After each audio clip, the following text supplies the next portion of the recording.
السلام علیکم، time line channel میں آپ سب دوستوں کو خوش آمدید۔ تو آئیے ہم سب مل کر حضرت کا یہ بیان سنتے ہیں۔ الحمدللہ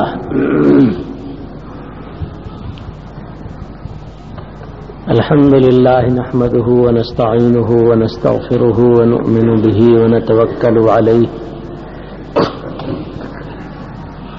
ونعوذ باللہ من شرور انفسنا ومن سیئات اعمالنا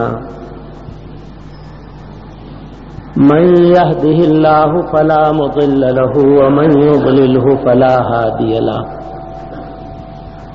ونشهد أن لا إله إلا الله وحده لا شريك له ونشهد أن سيدنا ومولانا محمدا عبده ورسوله صلى الله تعالى عليه وعلى آله وصحبه وبارك وسلم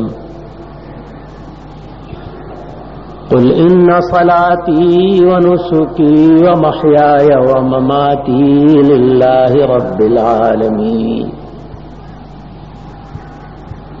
بزرگان محترم، برادران عزیز، میں آپ حضرات کی محبت، عنایت، مہربانی کا تہہ دل سے شکر گزار ہوں، اور آپ حضرات کے جذبات کے شکریہ ادا کرنے کے لیے میرے پاس الفاظ نہیں ہیں۔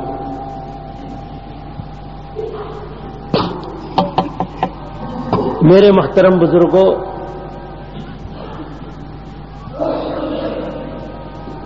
آپ حضرات کی تنظیموں اور جماعتوں کا تعلق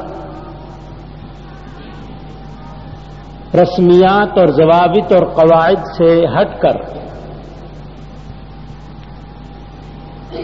ایک دل اور دماغ کا تعلق ہے، ذہنی تعلق ہے،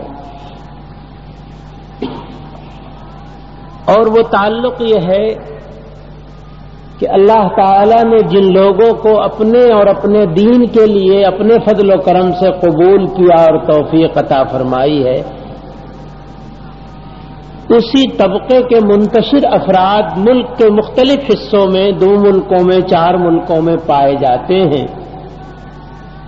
انہی سے آپ کا بھی انتساب ہے اور انہی سے ہمارا بھی انتساب ہے۔ اس لیے ضابطے میں کوئی شاخ ہو یا نہ ہو، باضابطہ کسی قسم کا کوئی ربط ہو یا نہ ہو، لیکن ان ضوابط اور جغرافیائی حدود سے ہٹ کر کے وہ تعلق پایا جاتا ہے۔ جب کہیں کہیں کسی بھی اتفاق سے جمع ہوتے ہیں تو پھر ہم میں کوئی فرق باقی نہیں رہتا، بلکہ سگے بھائیوں کی طرح اور چھوٹے بڑوں کی طرح آپس میں رہتے ہیں۔ مجھ کو یاد آ رہا ہے کہ کبھی میں مصر میں ازہر کی طرف سے جو مجمع البحوث الاسلامیہ ہے، اس کی مؤتمر میں جایا کرتا تھا۔ کئی برس گیا ہوں، 4-5 مرتبہ ہندوستان کی طرف سے، اور 1-2 مرتبہ حضرت مولانا بنوری مرحوم، اور شاید 1 مرتبہ حضرت مفتی صاحب بھی، مفتی محمود صاحب رحمۃ اللہ علیہ، میری موجودگی میں وہاں تشریف لائیں۔ تو ظاہر ہے کہ میں ہندوستان سے اور یہ حضرات پاکستان سے، اور وہاں ایسا مظہر پرانا موجود تھا کہ ہندوستان سے اور پاکستان سے آنے والے وفود میں آپس میں بحث ہوتی تھی، ٹکراؤ ہوتا تھا۔ لیکن ہم نے ایک دوسرے کو دیکھا تو ہم اس طرح جیسے ایک ملک کے نمائندے ہوں، بلکہ اس سے بہت زیادہ گہرے تعلقات کا اظہار جو تھا، اس کا کچھ نہ کچھ اظہار ہوا، اور ہم لوگ کھانے میں، پینے میں، اجلاس کے جانے میں اور آنے میں اور کارروائیوں میں اور 5 وقت نماز جماعت سے پڑھنے میں سب ایک ساتھ رہتے تھے۔ تو وہ جو ساری دنیا کے اور ڈیلیگیشن وہاں آئے ہوئے تھے، وہ کہتے عجیب لوگ ہو، یہ پہلا موقع ہے کہ ہندوستان پاکستان کے نمائندے ایک ساتھ بیٹھتے ہیں اور بات چیت کرتے ہیں اور لڑتے نہیں آپس میں۔ یہاں تو یہی تاریخ پائی جاتی ہے کہ ان دو ملکوں کے نمائندے اور بھی ملک ایسے دنیا میں ہیں کہ جب بیٹھتے تو لڑتے، اور آپ لوگ کیوں نہیں لڑتے؟ ہماری کوئی لڑائی کی بات نہیں، یہاں کون سا جائیداد بٹ رہی ہے ہمارے آپ کے بیچ میں، ہم کیوں لڑیں؟ یہاں جمع ہوئے ہیں دنیا اسلام کی مشکلات مسائل پر گفتگو کرنے. تو اگر حقیقت سے نظر ڈالی جائے اور بات کی جائے تو ہم میں آپس میں لڑنے کی کوئی وجہ نہیں، اور ان تمام رسوم سے زیادہ بالا تر ہمارے تعلقات پہلے سے چلے آتے ہیں، تو آج لڑائی کی کوئی وجہ سمجھ میں نہیں آتی. بہرحال ہم لوگ ہنستے تھے، مولانا مرحوم بھی، مفتی صاحب بھی، اور لوگ حیرت سے دیکھتے تھے. تو غرض یہ ہے کہ رسمیات سے ہٹ کر جن چیزوں کا آپ حضرات نے حوالہ دیا ہے یہ تو رسمی خانہ پریاں ہیں جو ہوئی ہیں، اس سے زیادہ گہرے تعلقات اور رشتے مودت اور محبت ہمارے اکابر سے چلا آتا ہے. اس لیے جغرافیائی حد بندی کی وجہ سے وہ معنوی تعلق کبھی ٹوٹتا نہیں ہے. ظاہر میں تو ظاہر ہے کہ ہم الگ الگ ہو چکے ہیں اور قانونی مشکلات اور دشواریاں درمیان میں ہیں، ملنا جلنا آنا جانا بہت سے اہم موقعوں پر ضرورت ہونے کے باوجود موجودگی بھی نہیں ہوتی، اطلاع بھی بسا اوقات نہیں ہوتی، اور بڑے بڑے حادثات گزر جاتے ہیں جس میں ہم کچھ نہیں کر سکتے، مجبور ہیں جو حالات ہیں اس کے ماتحت ہی چلنا ہوگا. بہرحال میرے محترم بزرگوں، اس پورے عالم کا مالک، متصرف، قادر مطلق، احکم الحاکمین، بادشاہوں کا بادشاہ صرف ایک اللہ ہے، اور وہ دنیا کی حکومتوں کی طرح نہیں ہے. دنیا میں کیسی ہی کوئی حکومت ہو، ان کے احوال ہمارے آپ کے سامنے کھلے ہوئے ہیں. وہ بیچارے تو اتنا ہی جانتے ہیں جتنا ان تک پہنچ جائے، صحیح پہنچے یا غلط پہنچے. لیکن اللہ تعالی سب چیزوں سے واقف ہے، کسی حال میں کوئی چیز کسی طرح بھی اس سے چھپائی نہیں جا سکتی. وہ ہمارے قلوب سے واقف ہے، احوال سے واقف ہے، نیتوں سے واقف ہے، ارادوں سے واقف ہے، اعمال سے واقف ہے، ان کے جو نتائج ہیں ان سے واقف ہے. ہر چیز جانتا ہے اور ہر چیز پر اس کو قدرت کاملہ حاصل ہے، جو چاہے کرے اور جو چاہے نہ کرے. کوئی بھی عمل اور کوشش اللہ تعالی کی مدد کے بغیر، اس کے ارادے اور فیصلے کے بغیر ظاہر میں روب عمل نہیں آ سکتی، کامیاب نہیں ہو سکتی. اور اس کے یہاں قبولیت اس کے ساتھ اخلاص پر موقوف ہے. بڑے سے بڑا عمل اگر خالصتاً للہ تعالی نہ ہو، کسی اور غیر اللہ کی رضا کے علاوہ کسی اور غرض سے ہو، تو اس کی کوئی حیثیت اور قیمت اللہ کے ہاں نہیں متعین ہو، وہ بیکار ہو جاتا ہے. آقا نامدار نبی کریم صلی اللہ علیہ وسلم نے مثال میں قراءت قرآن اور شہادت کا ذکر کیا کہ قیامت کے دن قرآن پڑھنے والے کو لایا جائے گا، اللہ تعالیٰ پوچھے گا، وہ کہے گا میں نے تیری کتاب کی خدمت کی، یہ کیا وہ کیا وہ کیا.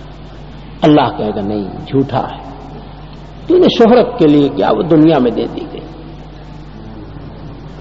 ایسے شہید لایا اللہ تعالیٰ پوچھے گا کیا لایا، اور وہ کہے گا کہ میں نے تیرے لیے، تیرے دین کے لیے یہ کیا، یہ کیا، یہ کیا، یہاں تک کہ اپنی جان تیرے راستے میں قربان کر دی۔ اللہ تعالیٰ کہے گا جھوٹے ہو، تو نے میرے لیے کچھ نہیں کیا، تو نے اس لیے کیا تھا کہ تیری شہرت ہو، ایسے ایسے ایسے، یہاں تک کہ سب سے بڑا بہادر، اور وہ ہم نے دنیا میں دے دی، خوب تیری شہرت ہو، جاؤ در کے اسفل من النار، جہنم کی تہوں میں ڈال دیا جائے۔ بھائی بہت ڈر کی بات اور سوچنے کی کہ جب جان دینے والا بھی اگر خالصتاً للہ تعالی نہ ہو اور اس کی کوئی حیثیت نہ قرار پائے اور جہنم میں قرار دے دیا جائے، تو پھر دوسرے اعمال کا کیا ہے؟ اس لیے سب کو قبل از وقت ایسا وقت آ جائے کہ ہم میدان میں کھڑے ہوں اللہ کے سامنے اور حساب لیا جائے، اس سے پہلے اپنا محاسبہ کرنا چاہیے اور اپنی نیتوں کو ٹٹولنا چاہیے، کھوٹ کو ڈھونڈ ڈھونڈ کر نکالنا چاہیے، اور اس کام کے لیے جدوجہد کرنی چاہیے کہ چاہے کم ہو، تھوڑا ہو، لیکن اللہ کی بارگاہ میں قبول ہو۔ اگر کسی عمل کی قیمت لاکھوں کروڑوں ملتے ہوں، بڑے بڑے عہدے اور منصب ملتے ہوں، بادشاہت ملتی ہو، حکومت ملتی ہو، اور اللہ تعالی کی ناراضگی نتیجے میں آئے تو ملعون ہے وہ نعمت دولت، مردود ہے، تھوکنے کے قابل ہے۔ اللہ تعالی نے ہم کو ایماندار اپنے بندوں میں شامل اس لیے نہیں کیا ہے کہ ہم کوڑیوں کے مول دنیا کے بدلے میں اپنا ایمان اور دین اور آخرت کو تج دیں اور قربان کر دیں، یہ نعمت اس لیے نہیں دی گئی۔ اللہ تعالیٰ نے جو مقام رفیع عطا فرمایا ہے، اشرف المخلوقات بنایا ہے، ایماندار بنایا ہے، تمام عالموں کا سرتاج بنایا ہے، اور آخرت کی نعمتیں عطا فرمائی ہیں، وہ اس لیے دی ہیں کہ دنیا کی رذیل دولت اس کو اوپر اس کی قیمت نہ بن سکے اور اللہ کی رضامندی حاصل۔ سلطان محمود غزنوی کا واقعہ کتابوں میں آپ نے بھی پڑھا ہوگا، وہ گزر رہے تھے اور کسی درے میں ان کے خزانے کا اونٹ جو بکس لدے ہوئے تھے وہ بکس پھنس گئے، کوشش کی نہیں نکلے، ان کو پیغام ملا کہ کیا کیا جائے، کسی طرح وہ بکس بھاری بھاری خزانے کے ہیرے جواہرات سونا چاندی بھرا ہوا ہے، وہ نکل نہیں رہے، پھنسے ہوئے۔ سلطان نے کہا کہ نہیں نکلتے، دقت ہو رہی ہے، قافلہ رکا ہوا، لوٹ لو، کہہ دو جو جس کا جی چاہے اس خزانے میں سے لوٹ لے، توڑ پھوڑ کے نکال کے لے جائے۔ شاہی خزانہ لوٹ رہا ہے بادشاہ کی اجازت سے، سب دوڑے، ایک مٹھی بھر ہیرے لاکھوں لاکھ کے بن جائیں گے، کوئی چیز کسی کو مل جائے، جتنے بھی تھے امیر فقیر درباردار سب دوڑ پڑے۔ تھوڑی دیر کے بعد سلطان نے دیکھا کوئی نہیں، تنہا رہ گیا، سب خزانہ لوٹنے چلے گئے، ایک ان کا غلام کہیں نہیں گیا، ساتھ ساتھ ایاز۔ سلطان نے مڑ کے کہا بڑا بیوقوف ہے، خزانہ لوٹ رہا ہے ہماری اجازت سے، وزیر سارے بھاگ گئے، مقربین چلے گئے، تو یہیں کھڑا ہوا ہے، کیوں نہیں گیا لوٹنے کے لیے؟ تو اس نے جواب دیا کہ خزانے کو کیا کروں گا، وہ لوگ خزانہ حاصل کریں گے اور میں نے تو خزانے کے مالک کو پا لیا، جس کے ایک حکم سے یہ لوٹ ہو رہی ہے وہی میرے ہاتھ میں ہے، میں اس کو چھوڑ کر خزانے پہ جاؤں؟ تو بھائی یہ دنیا یہ ٹھیکریاں ہیں، اللہ تعالیٰ نے انسانوں کی ضرورت کے لیے سب پیدا کیا ہے، اس میں کوئی حیثیت نہیں۔ کسی خدا کے بندے کو یہ کامیابی ہو کہ سارے عالم کا تمام مخلوقات کا دینے اور پیدا کرنے والا اس کا ہو جائے اور مان لے، اس سے بڑی دولت کون سی ہو سکتی؟ محمود غزنوی کا بھی مالک، بادشاہوں کا بھی مالک، پیدا کرنے والا، مقدر دولت حکومتیں دینے والا، وہ کسی سے راضی ہو جائے، اس سے بڑی اور کون سی دولت ہو سکتی ہے؟ سیاں آنکھیاں پھیریاں بیری ملک جہاں، ٹک جھکیاں مہر دی لاکھوں کرے سلام۔ تو بھائی ایک اللہ کسی کا ہو جائے پھر کوئی کمی نہیں اور کوئی ضرورت نہیں۔ بہرحال میں اس تفصیل میں نہیں جاتا، میں تو اتنا عرض کر رہا ہوں کہ دنیا کا جادو ہے کہ اللہ کو چھوڑ کر غیر پر انسان راضی ہو۔ اللہ کی رضا سب سے بڑی، فراق وصل سے خواہی رضائے دوست طلب، ہے باشد و غیر رضی تمنا ہے۔ اس لیے میں کہ ہمیں اپنی نیتوں کا محاسبہ جائزہ لینا چاہیے، اور اگر ہمیں اللہ تعالی نے صحیح عمل کی توفیق عطا فرمائی ہے تو کسی دوسرے کے لیے نہیں ہونا چاہیے، اللہ کے لیے ہونا چاہیے، اور اس کو مانگنا چاہیے، کوشش کرنی۔ یہ کوئی معمولی چیز نہیں ہے، بہت سب سے بڑا امتحان اسی میں آتا ہے۔ تو بھائی یہ بہت بڑی کام ہے، اور اگر یہ ہو تو وہ چھوٹے سے چھوٹے اور اچھے سے اچھے عمل جو ہیں وہ بڑے۔ حضرت علی کرم اللہ وجہہ کا واقعہ کہ میدان جنگ میں ایک یہودی ان کے اوپر غالب آ گیا، چھاتی چڑھ بیٹھا اور خنجر لے لیا اور یہ کہا کہ بتاؤ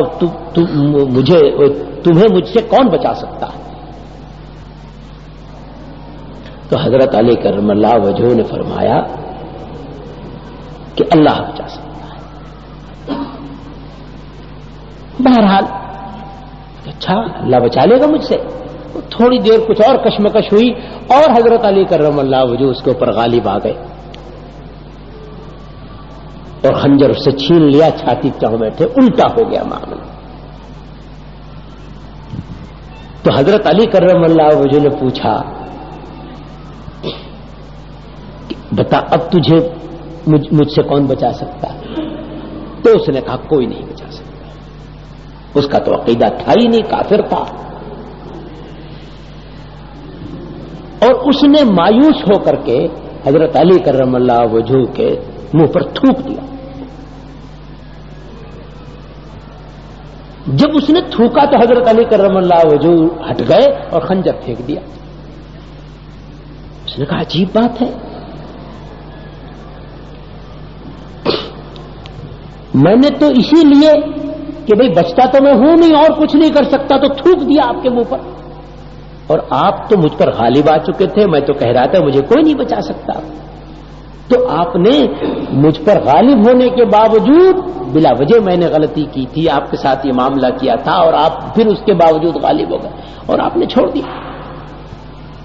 تو اس نے کہا نہیں جاؤ، حضور انہوں نے کہا کہ جاؤ تم جاؤ، مجھ سے بات مت کرو۔ اگر بتائیے تو ہوا کیا، کیسے کیوں پھینکا خنجر اور کیوں مجھے چھوڑا؟ تو کہا کہ بات یہ ہم مسلمان جو ہیں جو کرتے ہیں اللہ کے لیے کرتے ہیں،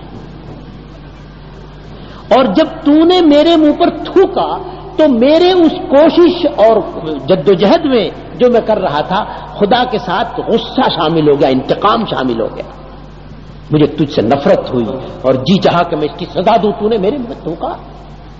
تو میں نے کہا اب اگر میں کچھ کروں گا تو نفس کے لیے ہو جائے گا، اس لیے میں نے چھوڑ دیا، جا ملعون تو جا، میں تجھے اب قتل نہیں کروں گا، اپنے نفس کی خواہش کو پورا کرنے کے لیے، انتقام لینے کے لیے، یہ میں اللہ کے لیے نہ کرتا، اس لیے اللہ کے لیے کرنا تھا، مجھے اپنے لیے کچھ نہیں کرنا، جا تو جا دنیا میں زندگی گزار۔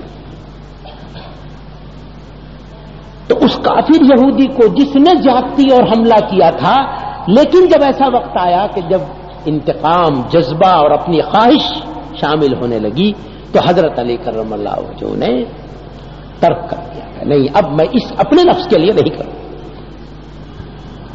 تو بھائی یہ تو بہت بڑے لوگوں کی شان ہوتی ہے، حقیقت میں آسان نہیں، بڑا مجاہدہ چاہیے، لیکن بہرحال کوشش کرنی چاہیے۔ عمل تو آپ اگر عمل ہی غلط ہے تو کوئی سوال ہی نہیں پیدا ہوتا. لیکن اگر عمل صحیح ہے تو پھر سوال یہ پیدا ہوتا ہے کہ صحیح عمل کو کس کے لیے کیا جائے؟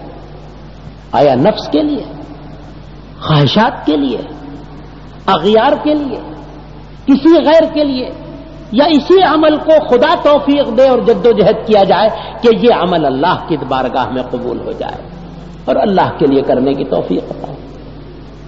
اگر کسی عمل کو اللہ اپنے فضل و کرم سے یہ اس درجے میں پہنچا دے کہ وہ اللہ کے لیے ہونے لگے، اس سے بڑی کامیابی دنیا میں کوئی نہیں ہو سکتی. تو یہی بنیادی چیز ہے. خود اللہ نے آقا نامدار نبی کریم صلی اللہ علیہ وسلم کو حکم دیا ہے اور کہا ہے کہ اس بات کو ظاہر کرو، بتاؤ کہ میری نمازیں، میرے اعمال، مالی اور جسدی زندگی اور موت کسی کے لیے نہیں، اللہ کے لیے ہے. یہ جو ہے یہ حضور کی کیفیت بتانے کا منشا یہ ہے کہ اس درجے تک پہنچنے کی کوشش کرو. ٹھیک ہے ایمان لا رہے ہو، اچھا کام ہے، لیکن یہ ایمان مال کے لیے نہیں ہونا چاہیے، جاہ کے لیے نہیں ہونا چاہیے، شہرت کے لیے نہیں ہونا چاہیے، کسی کو خوش کرنے کے لیے نہیں، معتقد بنانے کے لیے نہیں، اللہ کی رضامندی کے لیے ہونا چاہیے. نماز پڑھو، اس میں بھی کوئی دوسرا شریک نہ ہو جائے، اللہ کے لیے. نبی کریم صلی اللہ علیہ وسلم فرماتے ہیں کہ اللہ کہتا ہے کہ جس عمل میں میرے ساتھ کوئی دوسرا شریک ہو مجھے وہ نہیں چاہیے، لے جائے. نماز پڑھ رہے ہیں آپ، پر یہ بھی آپ کے ذہن میں شیطان نے ڈال دیا کہ فلاں لکھپتی کروڑپتی کاروباری ایسا ویسا دیکھ رہا ہے، یہ میرا معتقد ہو جائے، اس لیے 3 دفعے 5 دفعے پڑھتے 70 دفعے پڑھنا شروع کر دیا آپ نے. سبحان ربی الاعلی، سبحان ربی العظیم 21 دفعے پڑھ لیا، اس میں دوسرا شریک ہو گیا. اب یہ صرف اللہ کے لیے نماز نہیں رہ گئی بلکہ غیر بھی اس میں شریک ہے. اللہ کہتا ہے مجھے اس نماز کی ضرورت نہیں، یہ شرک والی چیز میرے دربار کے قابل نہیں، پھینک دو اسے، اٹھا دو، لے جائے بنا لے جائے. تو نماز جیسی چیز، ایمان جیسی چیز اگر اللہ کے لیے نہ ہو تو اللہ کو نہیں چاہیے. دوسری چیزوں کا کیا حال ہوگا؟ اس واسطے اللہ تعالی نے لوگوں کو ہدایت کے واسطے جو امراض ہیں، جو بربادیاں ہیں، ان کو دور کرنے کے لیے آقا نامدار نبی کریم صلی اللہ علیہ وسلم کو حکم دے کر قرآن میں وہ صاف کیا کہ یہ ہونا چاہیے، یہ میرا حال ہے، تاکہ لوگ اپنی بیماریوں کو دور کر کے اپنا حال ویسا بنائیں اور کامیابیاں حاصل کریں. تو بھائی بڑی ضرورت اس بات کی. اور جب اللہ کے لیے ہوگا تو پھر اللہ کے بندوں کی فکر ہوگی اور اللہ کے بندوں کی خدمت ہوگی. ہماری بدقسمتی یہ ہے، یہ مرض غیر منقسمہ ہندوستان میں بھی تھا اور منقسمہ ہندوستان پاکستان وغیرہ بنگلہ دیش وغیرہ میں بھی ہے کہ لوگوں کو اپنی بھلائی سے دلچسپی نہیں ہوتی، اپنے مخالف کی بربادی سے زیادہ دلچسپی ہوتی ہے.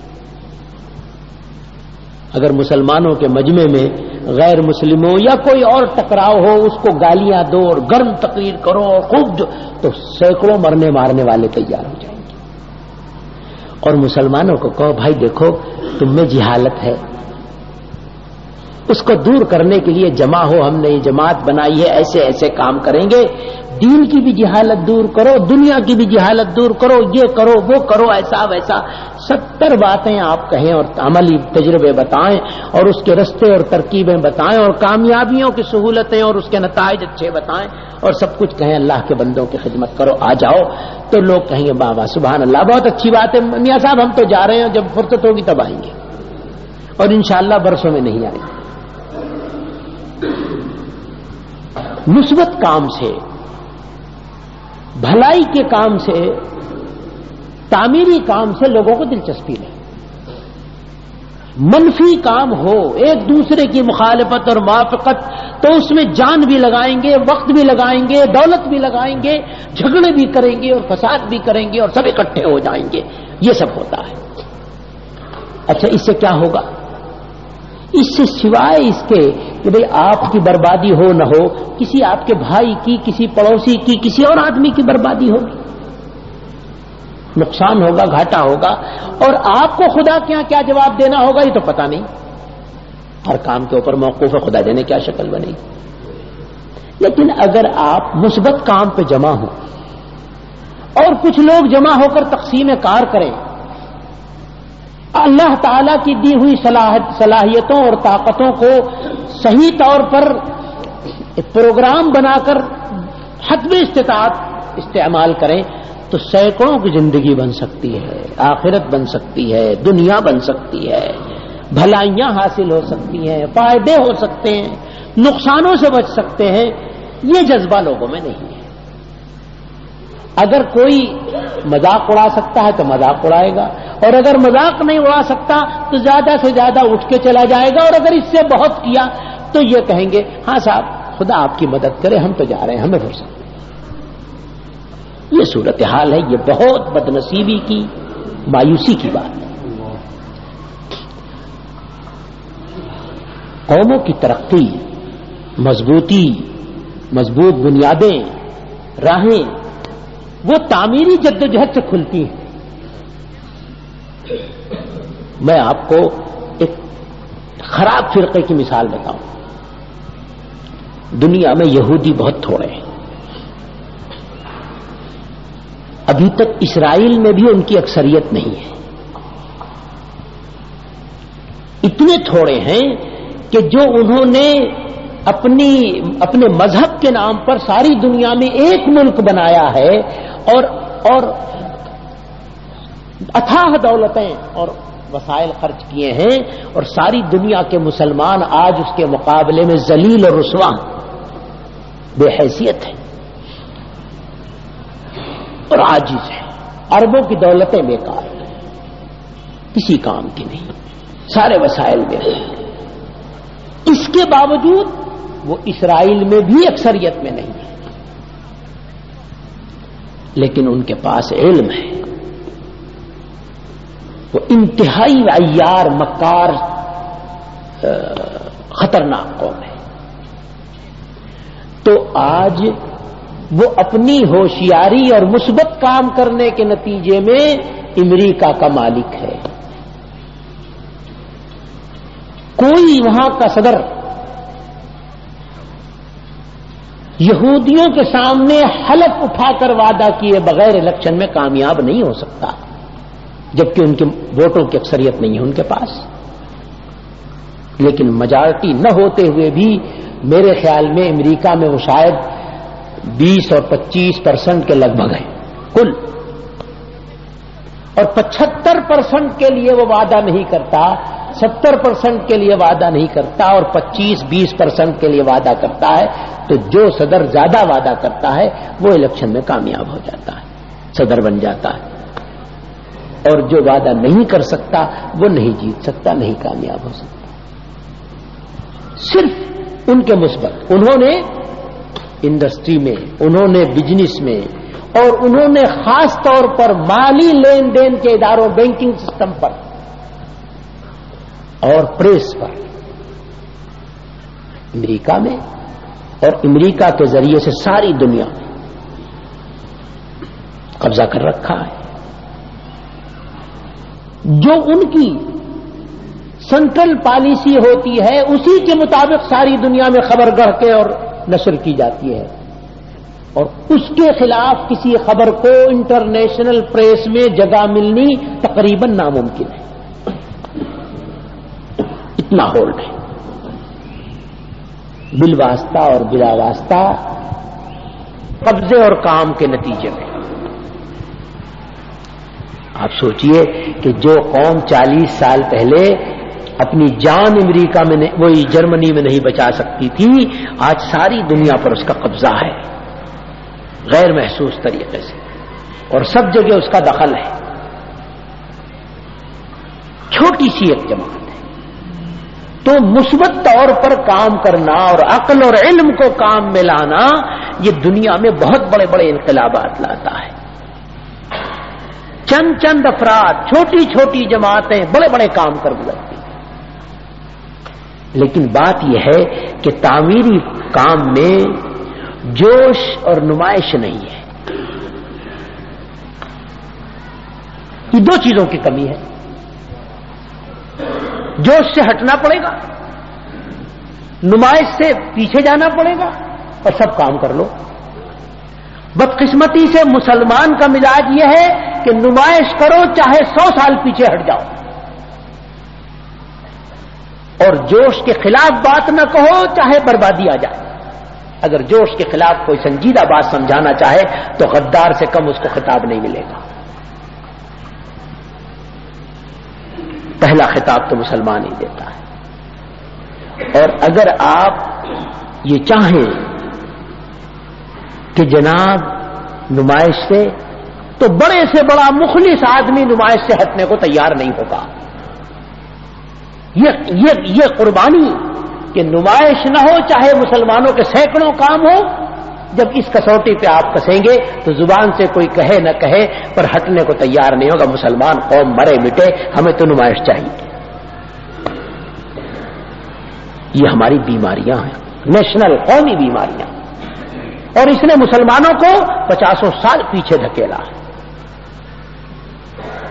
اگر مسلمان ذمہ دار، قومی کام کے شوق اور جذبہ رکھنے والے ان امراض پر قابو پا لیں اور وہ یہ سوچ لیں کہ بھائی نمائش کس کام آئے گی، جو اللہ نے، اللہ کے رسول صلی اللہ علیہ وسلم نے کہا ہے ہم کو اسی طریقے کے مطابق خدمت کرنی اور آخرت بنانی ہے. یہ جو شجر ممنوعہ بن گیا ہے مسلمانوں میں، اسی طرف لوٹ کے آ جائیں تو بہت سے مرحلے طے ہوں، بہت سے کام چلیں. میرے محترم بزرگوں،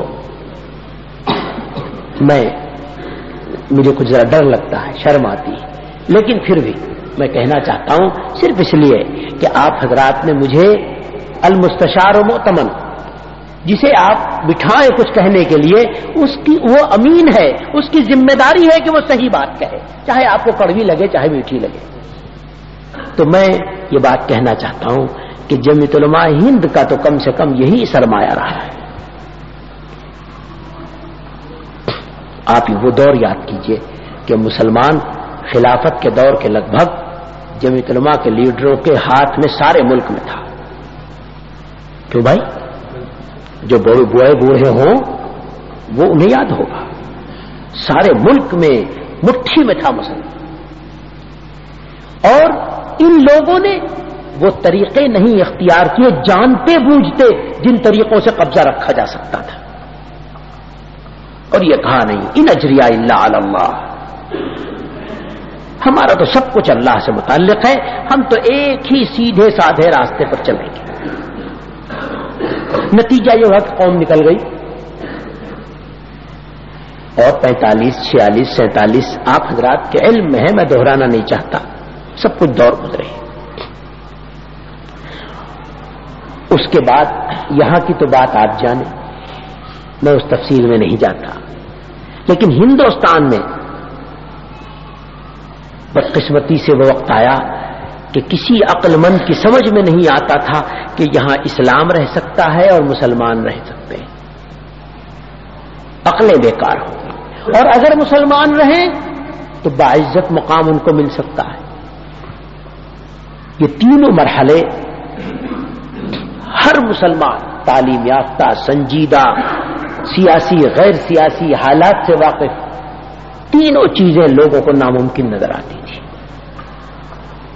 پر اللہ تعالیٰ نے جمعیت علماء کے مٹھی بھر بوریا نشین لوگوں کو اس کی توفیق عطا فرمائی کہ انہوں نے سر سے ہاتھ پہ سر رکھ کے ہتھیلی پر کفن باندھ کر اس بات کا فیصلہ کیا کہ ہمیں آخری قطرہ اس بات کے لیے بہانا ہے کہ یہاں اسلام رہے، یہاں مسلمان رہیں اور باعزت مقام ملے برابر کا.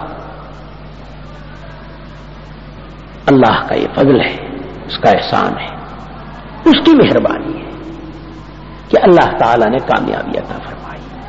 اسلام ہے،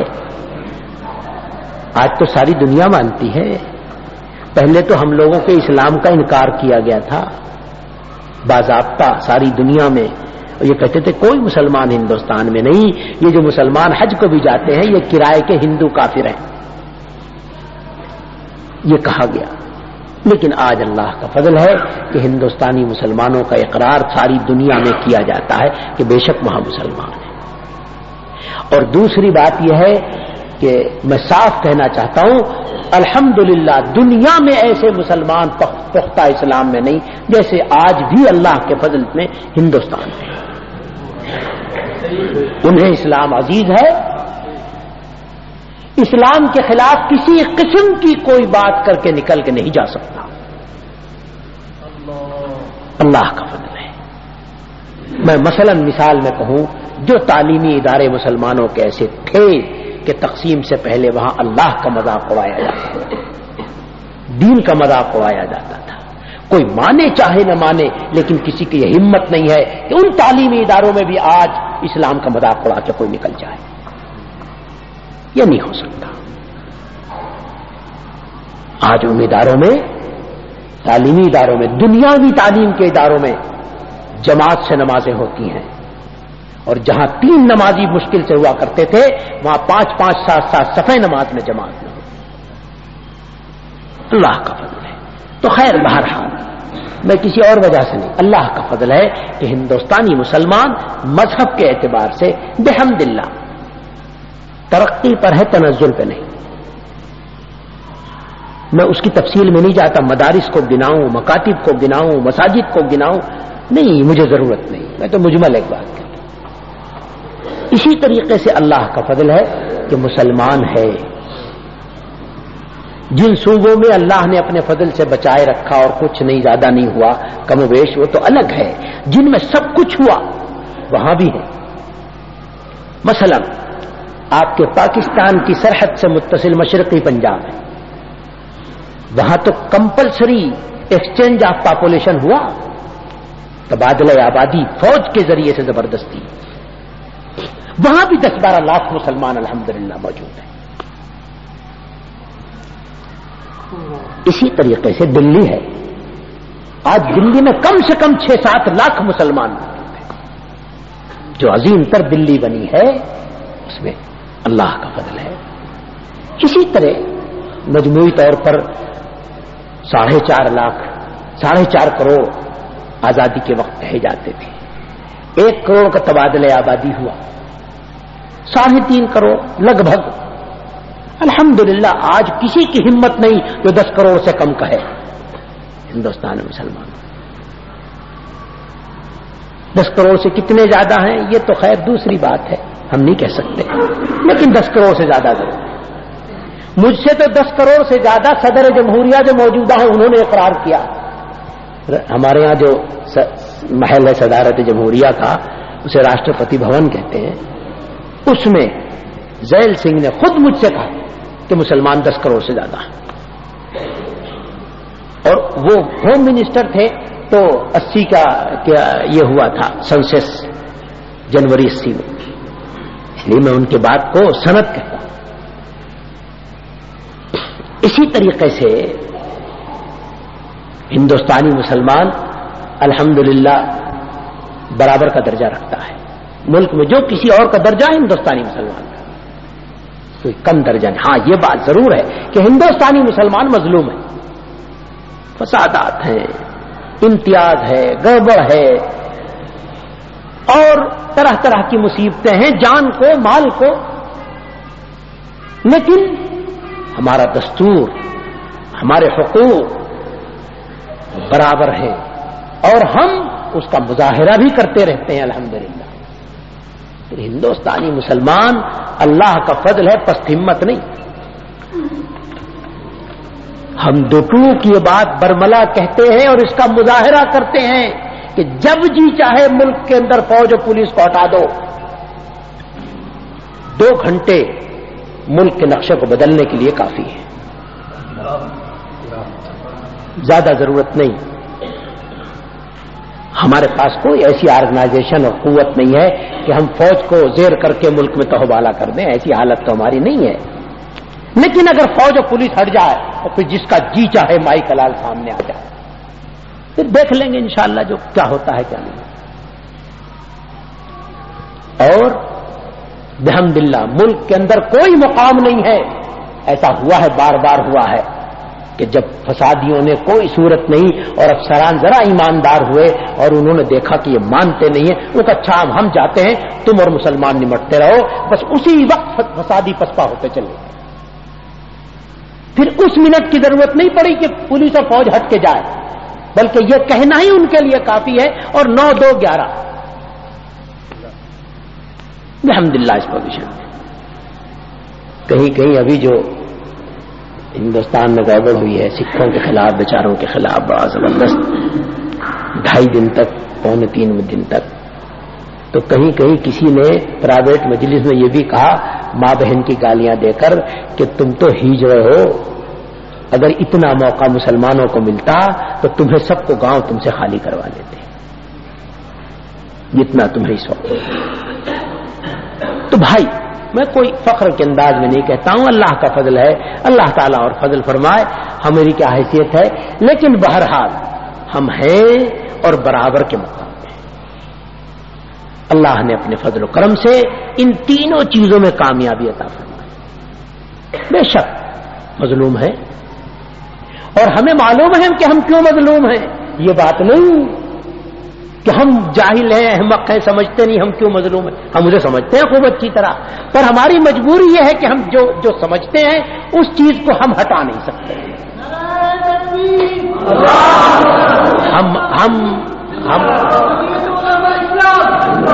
ہم مظلوم صحیح, لیکن جو بھی کچھ ہے اسی حالت پر اللہ تعالی کا شکر ادا کرتے ہیں اور اللہ سے خیر مانگتے ہیں. تو بہرحال میں عرض کر رہا تھا کہ جناب جمعیت علماء نے مسلمانوں کو بچایا, اسلام کو الحمدللہ اللہ نے فضل فرمایا بچایا, باعزت مقام ملا. اس کے بعد جناب دینی تعلیمی تحریک شروع کی. آج ملک کے اندر, ہندوستان کے اندر, آپ کے ہاں تو مدارس بھی سرکاری زکوٰۃ لے رہے ہیں, اور ہم الحمدللہ سارے ملک کے اندر ایک مکتب میں بھی حکومت کا 1 پیسہ لگانا برداشت نہیں کرتے. ہم غریب لوگ ہیں, ہم پسے ہوئے لوگ ہیں. ہمارے یہاں اس 30 سال کے اندر تقریباً 50,000 مکتب قائم ہوئے ہوں گے بچوں کی دینی تعلیم کے, گاؤں گاؤں, محلے محلے, اور مسلمان قوم اپنی گاڑھی کمائی سے ان کو چلا رہی. ایسے ایسے مکتب ہیں کہ جس میں 1100 بچے پڑھتے ہیں ایک مکتب میں. اور سوچئے کہ 20 18 استادوں کا اسٹاف پڑھاتا ہے, اور غریب مسلمان ان کی تنخواہیں دیتے ہیں. 50,000 مکتب ہیں, 50 لاکھ بچوں کی تعلیم کا انتظام جمعیت علماء کی تحریک کے نتیجے میں دینی تعلیم کا پورے ملک میں ہوا ہے. اللہ کا فضل ہے. اسی 30-35 سال میں کوئی جماعت ملک کے اندر ایسی نہیں ہے کہ جو آج دینی تعلیمی تحریک کی اہمیت کا انکار کر دے اور اس کے لیے کوشش نہ کر رہی.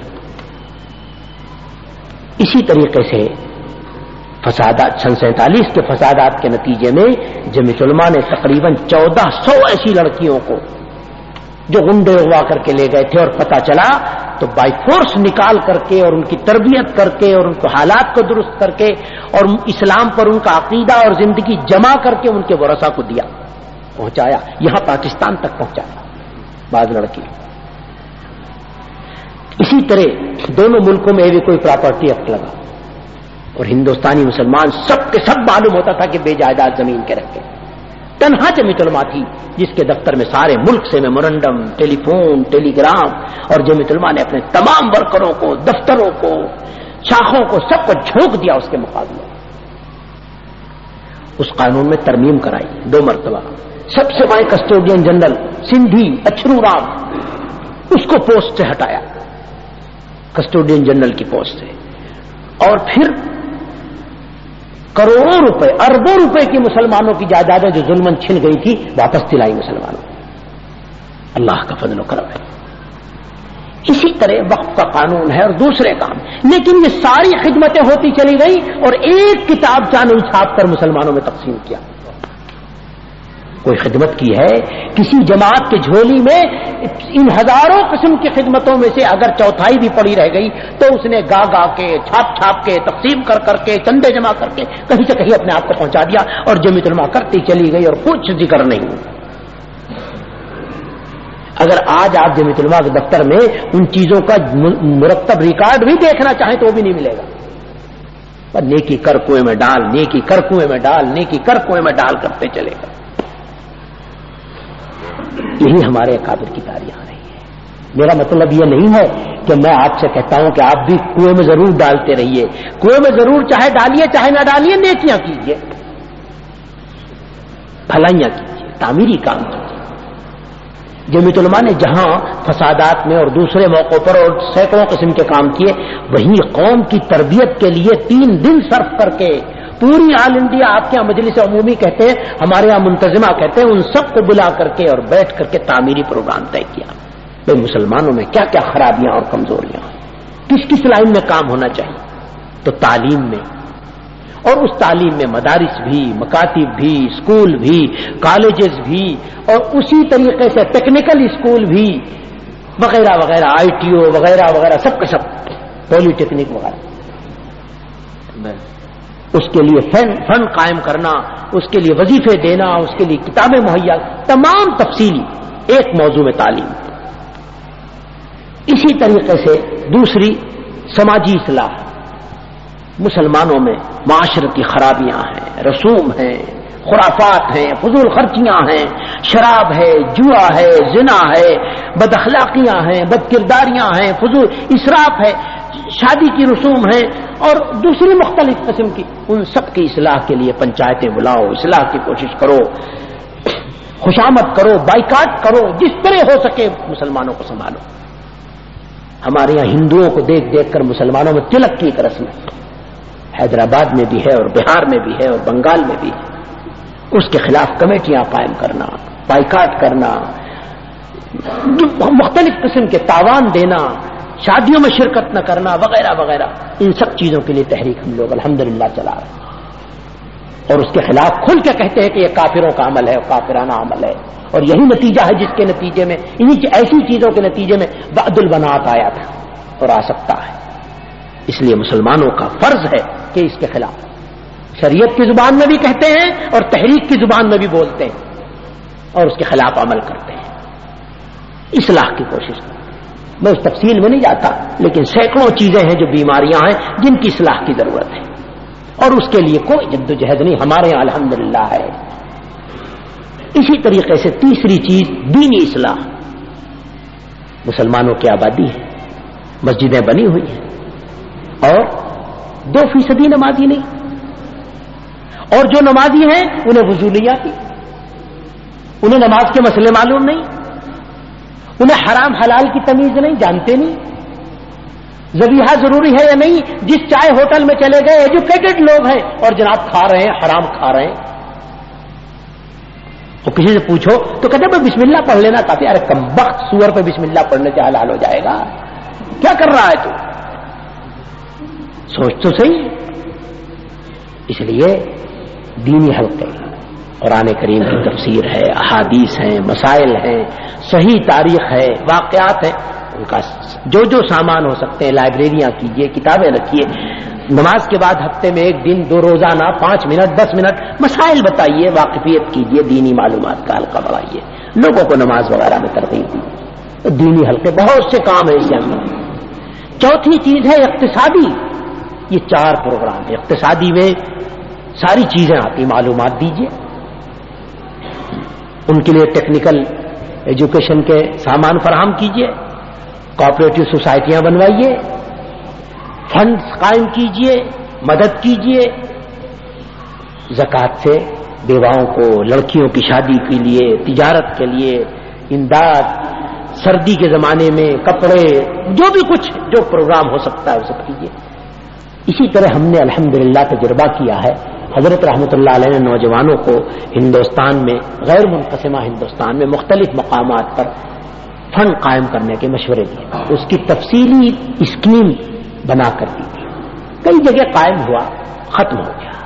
پر ہمارے یہاں ہندوستان میں یوپی میں ایک ضلع ہے رامپور، بہت مشہور ہے، جہاں مولانا محمد علی شوکت علی جس زمین سے پیدا ہوئے تھے، وہاں ایک قصبہ ہے ٹانڈا بادلی، تو وہاں حضرت رحمت اللہ علیہ کے متعلقین ہیں اور آنا جانا ہوتا تھا۔ ان کو حضرت نے مشورہ دیا، ان کا اسلامیہ فنڈ حضرت رحمت اللہ علیہ کے وصال کے بعد میں وہاں گیا، دیکھنے کی نوبت آئی، تو اسی سے ہم نے دیوبند میں اللہ کا نام لے کر شروع کیا، اب سے 22-23 سال پہلے، 22 سال پہلے 1140 روپے سے آج الحمدللہ 1,25,00,000 وہی فنڈ، اور دیوبند کے مسلمانوں کو اس سے 50 لاکھ روپیہ قرض بغیر سودی ملتا ہے، اور اس کو دیکھ کر ہندوستان کے 20-25 نہیں توبہ تقریباً 200 مقامات پر ایسے فنڈ قائم ہو چکے ہیں، اور یہ تحریک بحمدللہ چل رہی۔ تو اس طرح کے کام اللہ حضرات کو توفیق دے دین اور دنیا کی بھلائی کے۔ ایک اشکال اور ہوتا ہے، لوگ متعین جو ظاہری دینی کام ذہن میں بیٹھ چکے ہیں، اس کے علاوہ اور کاموں کو دینی یا ثواب کے کام نہیں سمجھتے، یہ جہالت کی بات ہے، خوبت کی بات ہے، خراب ہو گئی عادت، سمجھ میں نہیں آتا۔ میں حضرت شیخ الحدیث صاحب رحمۃ اللہ علیہ نے اپنے ایک رسالے میں ذکر کیا ہے کہ حضرت عبداللہ ابن عباس رضی اللہ تعالی عنہما جو حضور کے چچا زاد بھائی ہیں، وہ حضور کے وصال کے بعد آپ کی مسجد میں اعتکاف میں تھے۔ اعتکاف عبادت ہے، مسنون عبادت ہے، اس میں دو رائے نہیں ہو سکتی۔ تو ایک شخص آیا اور ان کے پاس آ کر غمگین بیٹھ گیا، چہرہ اترا ہوا غمگین۔ انہوں نے پوچھا بھائی تیرا کیا حال ہے؟ کہنے لگا کیا بتاؤں آپ سے حال؟ انہیں آخر بتاؤ تو صحیح۔ حضور میں نے ایک شخص سے قرض لیا تھا اور اس کی ایک مدت متعین کی تھی، فلاں اتنے دنوں میں ادا کر دوں گا۔ وہ مدت آ گئی اور 1000 کوشش کے باوجود میں رقم مہیا نہیں کر سکا۔ میں گیا، اے بھائی ایک مدت مہلت اور دے۔ چنانچہ اس بیچارے نے مہلت دے دی۔ پھر میں نے بہت کوشش کی، کسی طرح وہ رقم نہیں مہیا ہوئی، اور اس مدت کا آج آخری دن ہے، کس منہ سے جاؤں؟ اور وہ کیوں رعایت دے گا؟ 2 وعدہ خلافیاں ہو چکی، کوئی صورت سمجھ میں نہیں آئی۔ تو میں نے کہا کہ چلو نبی کریم صلی اللہ علیہ وسلم کے چچا کے بیٹے کے پاس اور ان سے کہوں وہ میری سفارش کر دیں، ایک مہلت مل جائے۔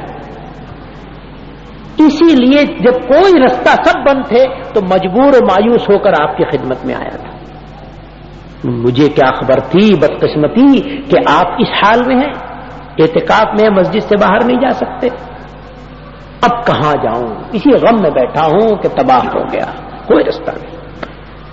میں یہ سننا تھا کہ حضرت عبداللہ ابن عباس رضی اللہ تعالی عنہما ایک دم اٹھے اور جوتے اٹھائے۔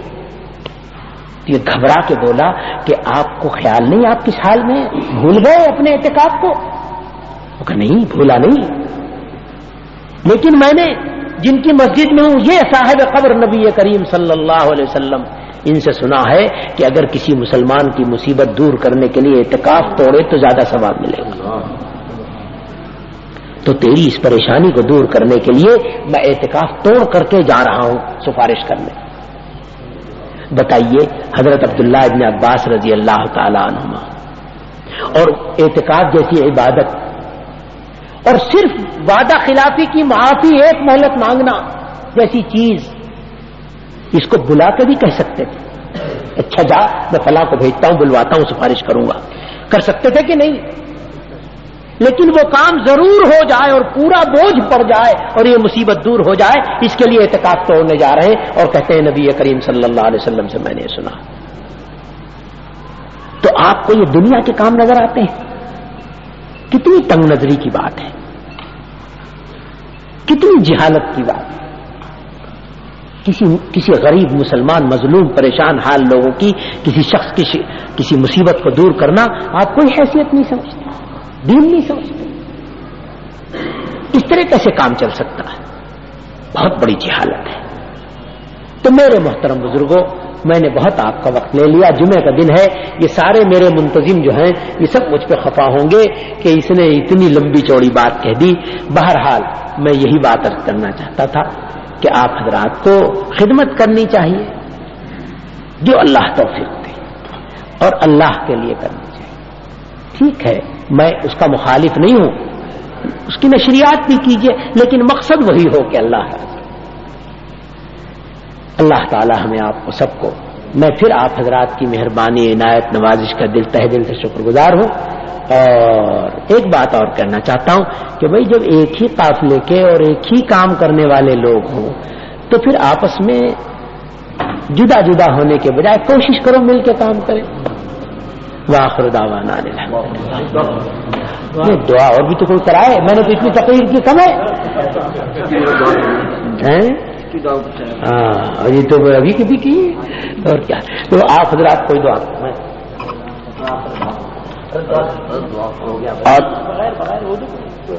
حضرت مولانا سید اسد مدنی مدظل العالی ابھی اپنے بلیغانہ خطاب سے ہم سب کو محظوظ فرما رہے تھے۔